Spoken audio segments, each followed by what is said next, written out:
All right, welcome back to ABA exam review and the continuation of our BCBA exam series, where we're going through another set of questions together and breaking them down. If you're new to the channel, welcome. If you're returning, welcome back. Please subscribe for all of our updates. Check out behavioranalyststudy.com for all of our study materials, including our combo pack. When you pass your exam, let us know so we can include you in the Sunday shout out. Work hard, study hard. Let's get going. A restaurant staff is in debate over whether they should serve strawberry pie or blueberry pie. Some of the staff think strawberry would be better for tonight, but there is disagreement. The manager says they will serve half the guests strawberry and half the guests blueberry, and then analyze the feedback.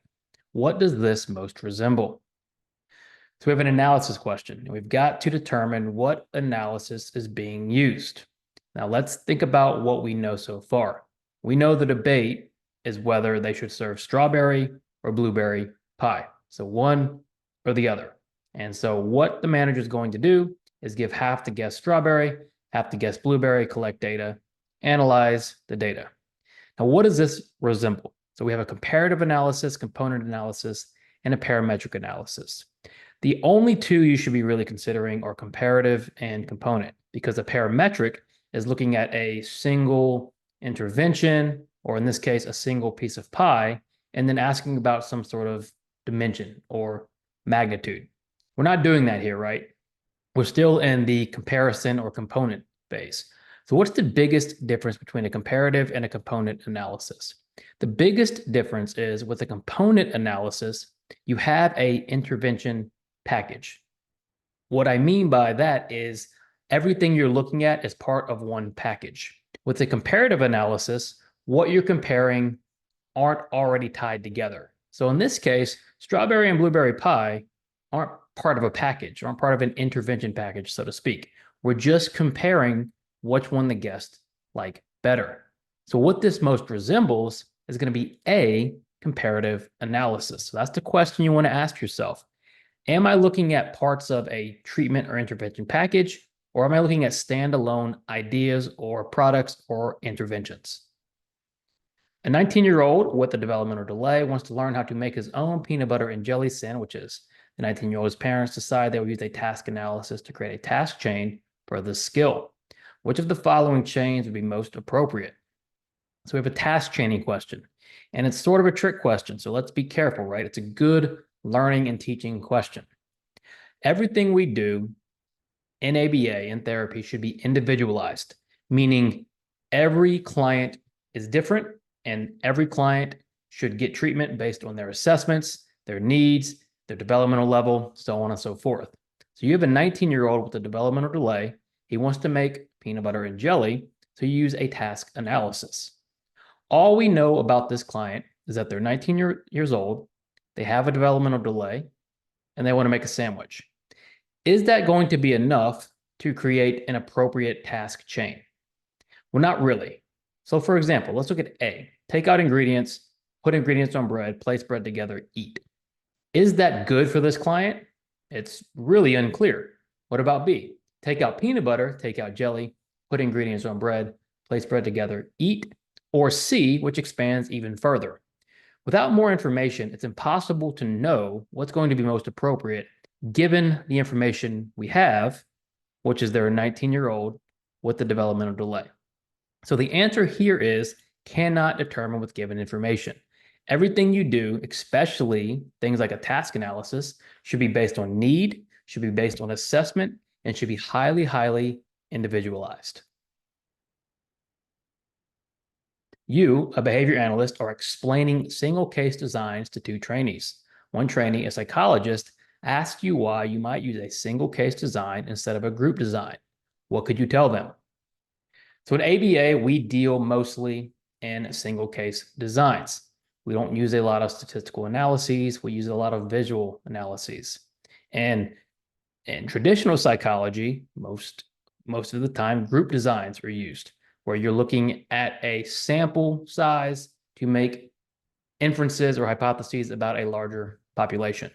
There are pros and cons to each. Don't let anyone say, well, one is better than the other. Like everything else we do, right? It's dependent on our needs and our goals. In this case, if this trainee ask, why would you use a single case design ever instead of a group design? What could you tell them? What are some advantages of a single case design? A single case design will always be more accurate than a group design because the individual is their own control.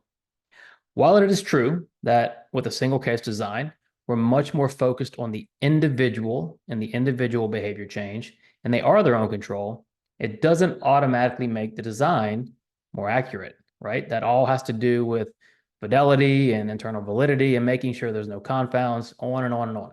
So A isn't necessarily true. B, a single case design is better for drawing conclusions about the overall population. That is not true. Group designs are much better about drawing conclusions about the overall population because you're looking at data from a sample. With a single case design, we're focused on the individual. C, a single case design will better identify individual outcomes compared to a group design. Yes, with a single case design, it's much easier to see behavior change for that individual and identify outcomes for a single individual compared to a group design where, let's say you have 50 people, you're looking more at a statistical analysis of that data, right? Maybe means and medians and trends, that sort of thing. Overall, with a sample. With a single case design, we can much more look at each individual and their outcomes, which is why it's great for things like what we do, which is a lot of one-on-one therapy. And then D, a single case design is often better when dealing with large samples. No, single case designs get more challenging with large samples because remember, each person is their own control. With a group design, you can handle large samples much more easily through things like statistical analyses and the way group designs are set up. So what could you tell them? Why might we use single case designs instead of a group design? Well, a single case design will better identify individual outcomes compared to a group design. A student is reprimanded in the classroom when they talk out of turn. This reprimand has proven effective as a punisher in the past, but has led to some aggressive behavior. Recently, a behavior technician who had good rapport with the client started working in the classroom with this student, but is now seeing an increase in aggression as well. What may have occurred? All right, so we have some sort of punishment question and some sort of effects, wanted and unwanted effects of punishment. So what do we know so far? Because the question just wants to know what may have occurred. So what do we know? We know the student is reprimanded. We know the reprimand is effective as a punisher, but punishment-induced aggression is a thing. Now we have this technician who had good rapport, so a good relationship with this client, but now they're seeing aggression as well. So overall, student and classroom has been punished, led to aggression. Behavior technician who is now working in the classroom is seeing aggression as well. So what could have possibly occurred given this information? A, the behavior technician is now functioning as an unconditioned punisher. Well, the behavior technician cannot be an unconditioned punisher, right? If the behavior technician became a punisher, which might have happened if they were paired with these punishing consequences in the classroom, they would be conditioned, but they're not going to be unconditioned. B, the behavior technician is now functioning as a conditioned punisher. Possibly, if they were paired with the reprimand, they could be a conditioned punisher at this point.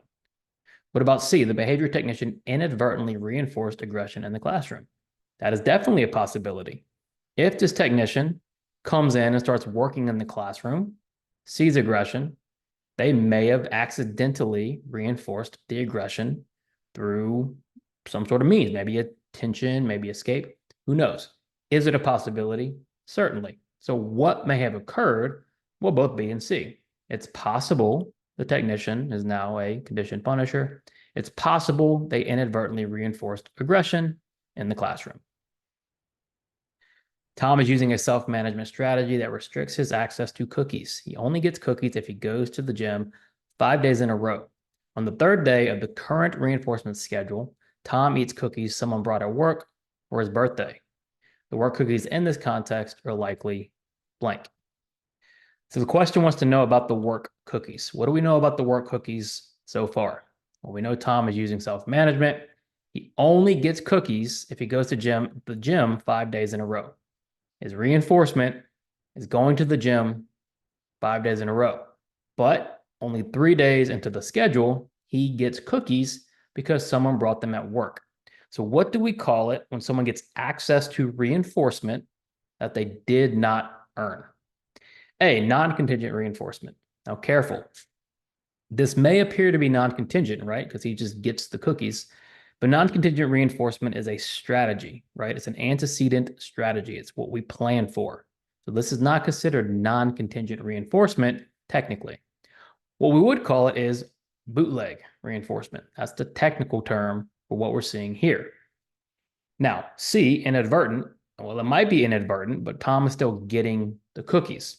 And the better, more technical answer is bootleg reinforcement. And then ineffective reinforcement. We don't know if the cookies at work are effective, not effective. Unclear, right? All we know, Tom was able to access reinforcement without earning it, making it bootleg reinforcement. Thanks for watching. Please subscribe if you haven't already for all of our updates. Check out behavioranalyststudy.com for all of our study materials. If we have helped you, if you're enjoying our videos, our resources, please spread the word. We really appreciate it. As always, work hard, study hard, and we'll see you soon.